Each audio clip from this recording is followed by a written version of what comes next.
wanted to end Family Guy month on something that hits a little deeper to me than most episodes do. So, just as a warning, things are about to get personal.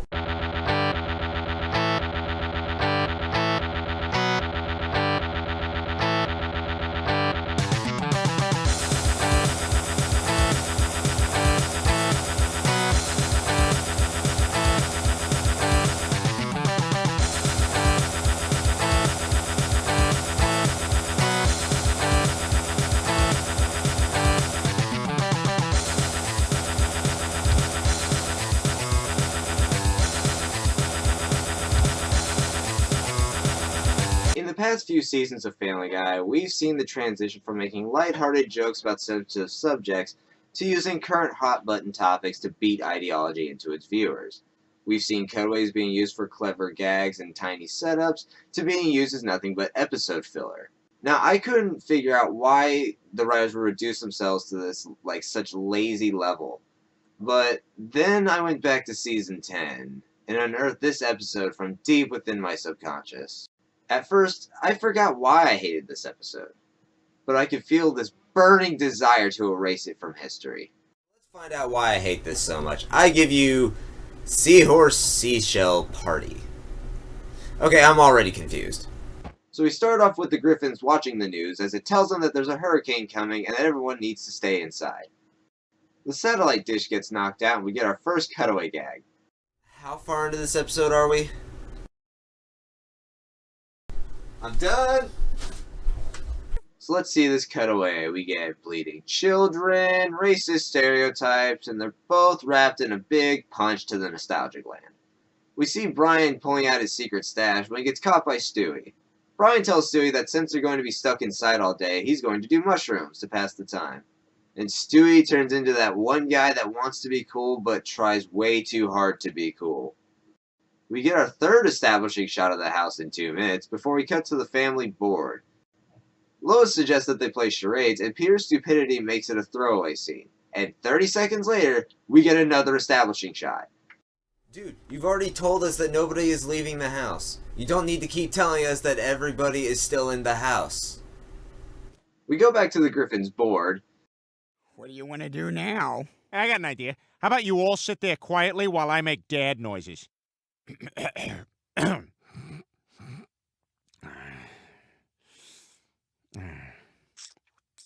And I kid you not, he makes these stupid noises for 45 seconds before we get, oh, for the love of Neptune! Brian's shrooms finally start to kick in, and, it's weird. Look, I've never done shrooms before. I don't know what it's like. I'll just roll with it. Let's play finger bang. Bang, bang! I'm gonna finger bang you, Chris! Oh wait, we went off formula. That was too interesting. We need to get back to the stupid. Here, let's throw in a Meg is lonely joke just to get back on track. Bang! Oh, no one wants to get finger banged by you, Meg. Why don't you just go finger bang yourself, Meg? I think I'm gonna be sick. Me too, Stewie. Me too. Stewie runs upstairs to find... Ah! Oh! Oh, dear God! Oh! Oh, no! Ooh, ah, ah, ah, ah, no! Oh! Oh! No! Oh! Stewie sews his hair back on, and we get another dated cutaway. Just get it away! Get it away! Okay, 5 minutes, Miss Gagina Big, and I will be right back with your Evia. Dude, I know it's just animation, but why would you show that? Just please, nothing gross like that anymore. No! Please, I can't do any more of that. Just, please. We come back to the writers trying to be creepy, and then we get a... No. No, I'm not even gonna say it. I want to know how many people out there actually know what movie this is from. If you know what it is, put it in the comments. But Seth, your movie references are getting far too niche. You need to start broadening your horizons. And no, that does not mean more Star Wars and Back to the Future jokes. Brian falls into a bottomless pit and we get... Seriously?! Fine. House, Griffins, board, stupid shit happens, and this time we get 55 seconds of this.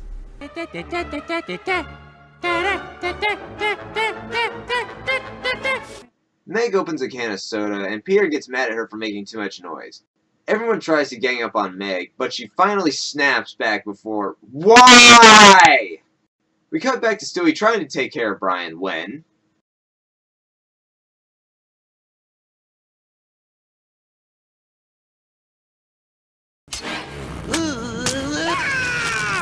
But go round and round. Peanuts!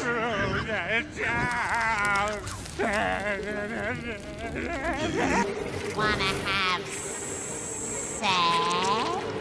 Buddy? I think you gave me worms, Brian.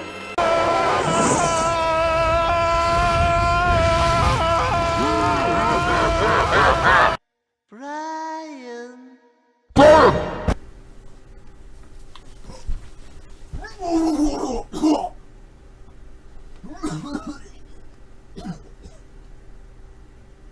Please, anyone who has ever done shrooms, please tell me. Is this what they're like? Is this what shrooms do? I mean, seriously, why would anyone subject themselves to that? And if it's not like that, then why all the nightmare fuel, Family Guy? I need a moment. Stewie takes Brian downstairs before... Just screw you, show. At least this time the formula is gone. The Griffins start jumping all over Meg for snapping, and then we get one of the greatest Meg moments in the entire series. Oh yeah, and Brian drinking in the background is supposed to be funny somehow. Now, you're probably aware that I'm not a huge fan of the character changes in the seasons of late, but the one thing that I cannot stand more than anything is how Meg is treated by her family. It was one thing when Meg was just the target of some slapstick, but that slapstick has turned into sadism somewhere along the way. Now, remember that warning I put at the beginning of the video? Well, that's about to come into play here, so buckle up. Isolation is a very tricky thing. Some people like it preferring to be by themselves, but for some of us, isolation is scary. The thought of being alone with no one around to talk to or be around terrifies me. It terrifies a lot of people. And that fear can lead to dark places and dark thoughts. Thoughts that I would never want to have again, or anyone else to have.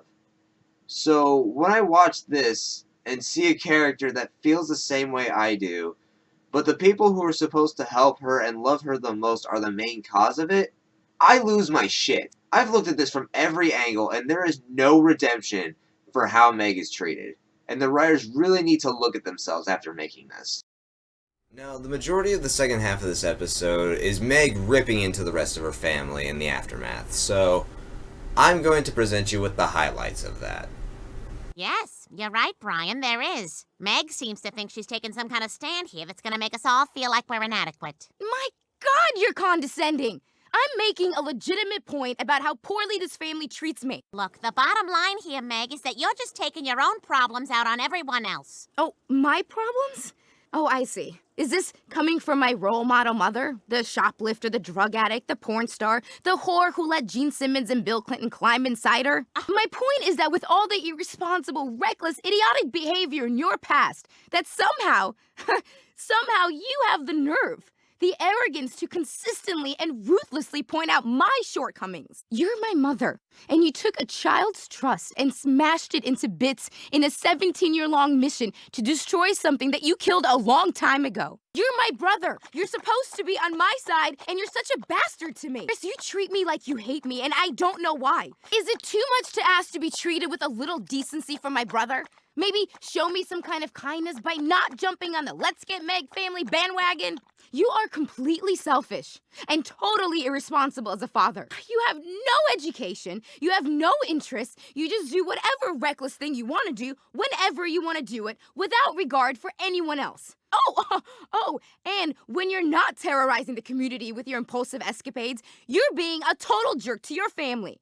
You shove your daughter's face in your ass and you fart on it. What? You're a fat, lazy, abusive, blue-collar Irish Catholic dad who drinks way too much and barely makes enough money to support his family. You've lived half your life and you have nothing to show for it. Your only arguable accomplishments are your kids. And look at us. We're a disaster. Hey, watch it. You're a total and complete embarrassment in every possible way. Take a good look at yourself, Peter Griffin. You're a waste of a man. Oh, that feels so good. Thank you, Meg. We both deserve this. Oh, it feels so good. Every criticism she brings up is not only a dig at the characters, but it also points out everything wrong with the writing itself.